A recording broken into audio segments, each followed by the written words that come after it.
church, which was erected in 1845. What you're looking now is a hole that was cut out in the basement of the church at the time that the church was being erected. This hole is a place where fugitive slaves would hide out for sometimes for hours, sometimes even for as long as a day. If you look into the hole, you can see it could probably fit 5, 10 people at a time.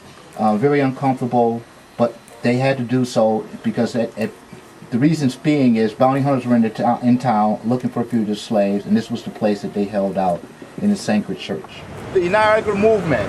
The Niagra movement was a very powerful movement because what W.B. Du Bois found that from the period of slavery until the early 1900s, African Americans were still going through a lot of suffrage, still wasn't getting equal rights, particularly men. So what they did, they formed the Niagra movement.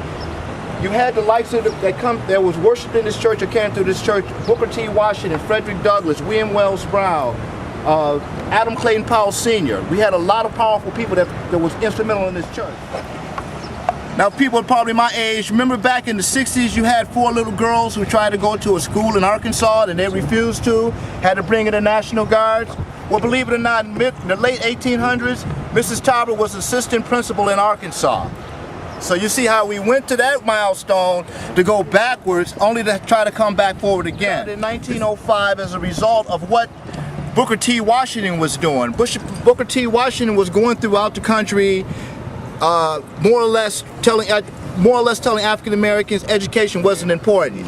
He believed in what we call the trades, right? Working from the waist down, skilled trades, plumbing, electrical. I mean, well, it wasn't electrical there. Carpentry, hard labor. Dr. Du Bois, on the other hand, first African American to graduate from Harvard University with a PhD, believed in the talented 10th, which means take 10%.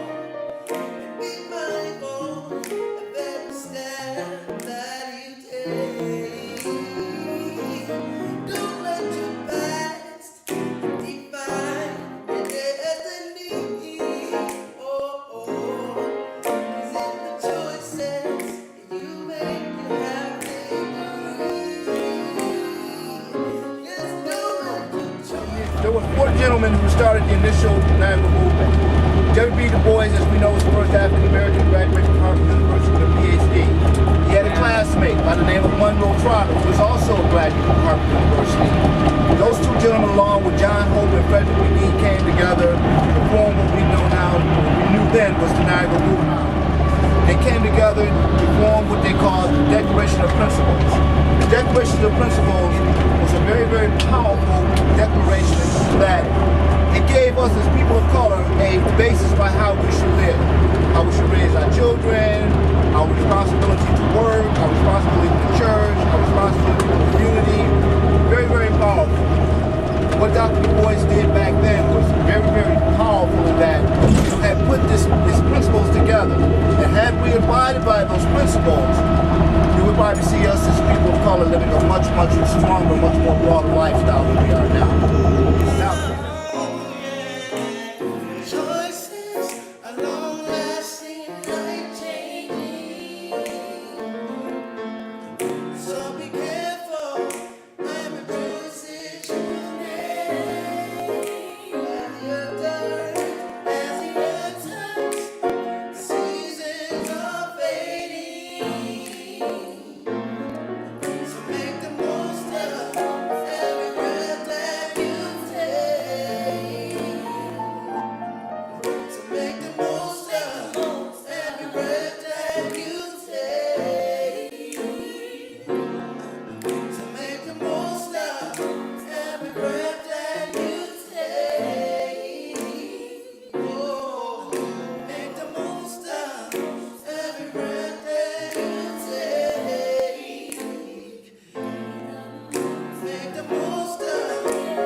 Summer Bridge program. We're here learning about ninth grade responsibility. While we're here, we're learning about black slavery and everything, how slaves cross the bridges and make it to Canada to be free.